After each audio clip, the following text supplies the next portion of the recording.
Bienvenue dans cette nouvelle édition du QG Weekend. Au sommaire de l'actualité, en République démocratique du Congo, Félix Tshisekedi élu président de l'UDPS avec un peu plus de 98% des voix. Il succède ainsi à son feu père Étienne Tshisekedi, l'un des premiers fondateurs du premier parti de l'opposition dans le pays.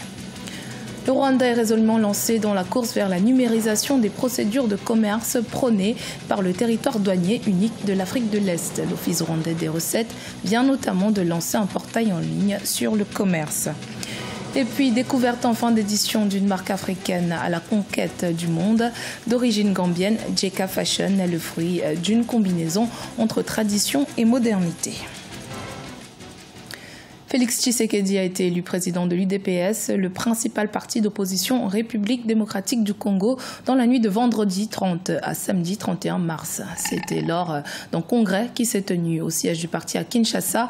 Les participants au congrès de l'UDPS ont également voté une résolution faisant de Félix Tshisekedi le candidat à la magistrature suprême pour les élections prévues en décembre 2018. Écoutons à ce propos la réaction de Jean-Marc Kabound, secrétaire général de l'UDPS.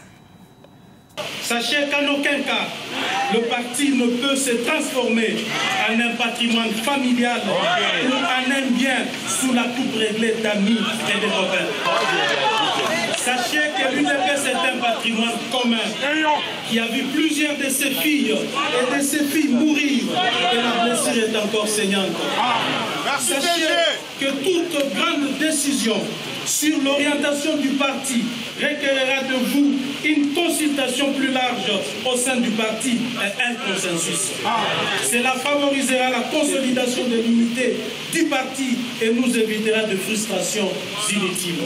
Veuillez noter que l'UDPS est un parti de l'opposition radicale qui ne fait aucune concession aux antivaleurs. L'Office rwandais des recettes vient de lancer un portail en ligne sur le commerce. Toutes les informations relatives aux exportations, importations et transports de marchandises au Rwanda y sont présentées gratuitement. Cet outil devrait réduire le temps d'exportation des produits rwandais de 91%. Les précisions avec Nathalie Mo. Au Rwanda, le temps nécessaire pour importer des marchandises sera désormais de 47% et le temps requis pour exporter de 91%. Cette amélioration significative des échanges est rendue possible grâce à la mise en place d'un portail d'information sur le commerce. Le site internet de ce portail, www.rwandatrade.rw, géré par l'Office rwandais des recettes RRA, a compilé 94 procédures, 680 documents commerciaux et 185 instruments juridiques. Avant cette avancée technologique, les commerçants rwandais effectuaient leurs transactions après avoir rempli des formalités en 532 étapes. Par ce portail, les hommes d'affaires peuvent accéder rapidement à un guide présentant chacune des étapes des procédures du commerce. Ils peuvent ainsi avoir des informations sur l'obtention des licences ou encore des permis et processus de dédouanement.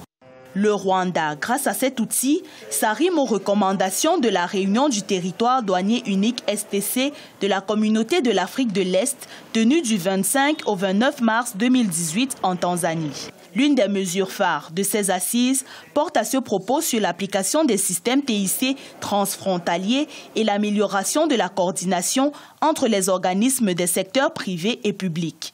Donc effectivement, transposer toutes ces là, dans l'avantage que représente aujourd'hui le segment des technologies de l'information et de la communication, ne peut être que bénéfique parce que déjà, ça va accélérer l'accessibilité aux informations. De deux, ça va permettre de faire de meilleures prévisions. De trois, ça permettra d'avoir une meilleure vue d'ensemble sur ce qui a été réalisé au cours d'une période et qui certainement va accroître les investissements dans ce qu'on appelle le trade finance, va accroître le financement des opérations commerciales dans les pays de cette sous-région-là. Le Rwanda a été classé 56e sur 190 économies en termes de facilitation des affaires dans le rapport Doing Business 2017 de la Banque mondiale. Le pays envisage par ailleurs de fournir l'ensemble des services gouvernementaux en ligne d'ici 2024. Le sésame est le deuxième produit agricole d'exportation au Burkina Faso après le coton. De 2010 à 2016, les recettes des exportations du sésame ont été évaluées à plus de 350 milliards de francs CFA dans le pays. Une filière que les autorités souhaitent développer pour ce produit qui est la deuxième denrée alimentaire exportée dans le monde. Solange Dubois. Le Burkina Faso est le premier producteur de coton d'Afrique. Un marché dominé par les grandes industries qui ne laissent que très peu de place aux petits producteurs. Certains d'entre eux se sont donc tournés vers la production de sésame. C'est le cas notamment d'Amidou Dadjoari. Cet ancien cotonnier s'est reconverti dans la culture de cette plante oléagineuse. Il y a 10 ans, j'étais cotonnier. Mais en raison du marché difficile et du niveau élevé de main-d'œuvre, nous avons décidé de passer du coton au sésame. Depuis, j'ai doublé mes revenus. Je travaille en collaboration avec l'association Tinba qui commercialise et exporte les graines de sésame aux acheteurs internationaux. Avec un faible besoin en eau, le sésame s'adapte facilement au pays. Un facteur important puisque 40% de l'ouest du Burkina Faso est une zone semi-aride. Culture peu exigeante, cette graine procure également aux agriculteurs des revenus assez importants. J'utilise l'argent de la vente de graines de sésame pour payer les frais de scolarité de mes enfants. J'ai pu m'acheter une moto et l'argent nous permet également d'acheter des aliments nutritifs pour élever des vaches. Parmi les différentes cultures que nous avons, le sésame est le meilleur, car il s'adapte bien aux conditions climatiques. Nous avons des précipitations insuffisantes et les graines que nous utilisons ont un cycle court de 90 jours maximum jusqu'à maturité. Depuis une dizaine d'années, l'importance du sésame grandit dans le pays. De 2010 à 2016, les recettes des exportations ont été évaluées à plus de 350 milliards de francs CFA, selon un rapport de l'Interseb, l'interprofessionnel de la filière sésame au Burkina Faso. Ce qui permet au Burkina Faso d'occuper la 6e place mondiale en termes de volume de production du sésame, un secteur qui se positionne désormais comme la deuxième denrée alimentaire exportée dans le monde. Située en plein cœur du quartier Camden à Londres, Jeka Fashion, une boutique africaine, est une marque urbaine inspirée et créée à partir de tissus imprimés de Gambie. Fruit d'une combinaison entre des coupes traditionnelles et modernes, la popularité de la marque ne cesse de croître. Léo Graça Espodo. Lancée en Gambie courant 2013, la ligne de vêtements Jeka séduit de plus en plus de consommateurs hors du continent africain. Elle est inspirée et conçue à base de tissus imprimés sous cire en Gambie. Environ 90% des vêtements et des accessoires de la marque mettent en valeur la richesse du patrimoine culturel et artistique de l'Afrique de l'Ouest. Et ce, grâce au travail de tailleurs locaux qui misent sur le 100% coton africain. Pour être honnête, je sais que quand le magasin a ouvert ses portes, nous avons pensé qu'il allait attirer une clientèle spécifique. Mais dès le début, nous avons commencé à voir des gens différents du monde entier. Nous sommes basés à Camden, un lieu touristique. Il y a des Chinois, des Américains, des Africains. Donc nous n'avons pas vraiment de cible en particulier. Nous voulons juste nous développer, nous agrandir. Nous voulons que les gens puissent se dire « Oyez, vous vous souvenez de Jeka ?» C'est ce qui nous a permis de voir quel était le bon moment pour commencer.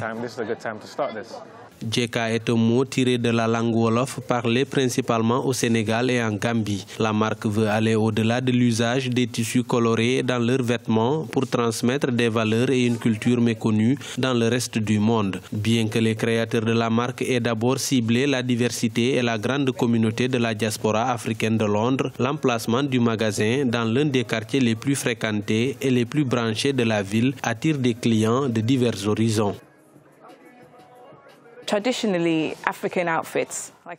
Traditionnellement, les tenues africaines comme celles que je porte sont généralement très amidonnées et dures. Notre clientèle en Europe et en particulier en Angleterre est à la recherche d'un tissu beaucoup plus doux, un tissu fluide.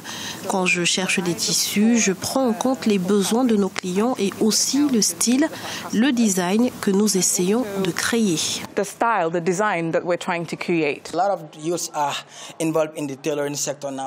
Nous sommes de nombreux jeunes impliqués dans le secteur de la confection en ce moment. La Gambie devrait produire beaucoup de vêtements en un an. Nous pourrons en envoyer beaucoup à l'étranger. La Gambie se trouve au bord de l'océan Atlantique. Nous sommes donc plus proches de n'importe quel endroit du monde. Depuis plusieurs décennies, 4 grandes capitales mondiales, notamment Paris, Milan, Londres et New York, dominent l'industrie de la mode. Mais depuis quelques années, certains designers africains audacieux s'efforcent de créer une place pour les vêtements d'inspiration africaine sur les podiums du monde. La plupart de leurs créations reflètent aujourd'hui toute la richesse du continent. C'était le journal de la rédaction. Merci de votre fidélité. Dans un instant, une nouvelle édition de l'actualité sur Africa 24.